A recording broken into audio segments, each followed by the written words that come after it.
Punya Dam. Biar saya tolong.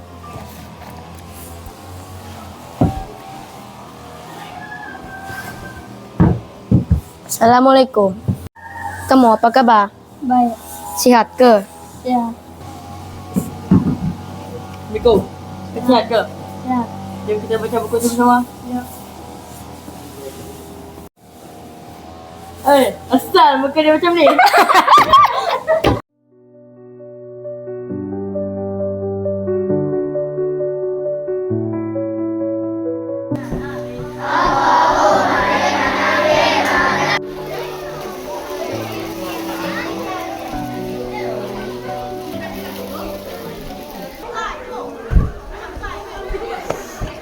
Elam, kita makan.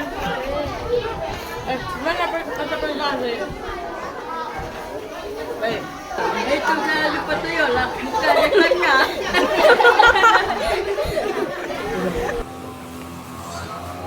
Hai kawan-kawan, kita mesti mengamalkan sikap hormat menghormati dan tolong menolong.